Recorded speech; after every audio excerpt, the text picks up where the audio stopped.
Hello everyone, welcome back to my channel. So today we have discussed about what are the status code. So basically when we send any data from the to the server, we have received responses with some status code. So that in that case we have to know that our API request is successfully or there is some issues, right? So they discuss about what are the status code. So a status code are issued from the server, right?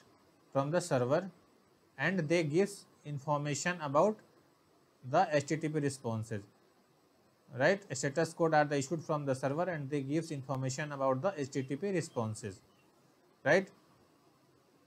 All the status code are divided into following 5 categories. There are 5 categories, right? So first one is one. Suppose I have mentioned one double X means 101, right? 101 or 100, 101, right? There are n number of status which we received from the server. So if we receive related to 101 or 101, 102, 103, so there is some informational, right?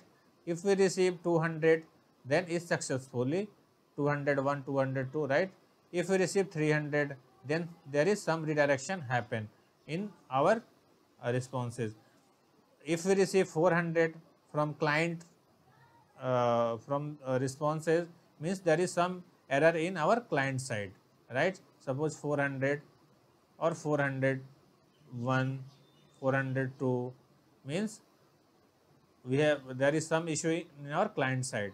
If we receive 500 error means there is server error, right? When we send a request to the server, if we receive the 500 error, 500, 501, 502, n number of errors we have, means we have some issues on in on a server side, right? So these are basically server status code which we have received when we which we have received from the server, right? So basically it's divided into 5 categories.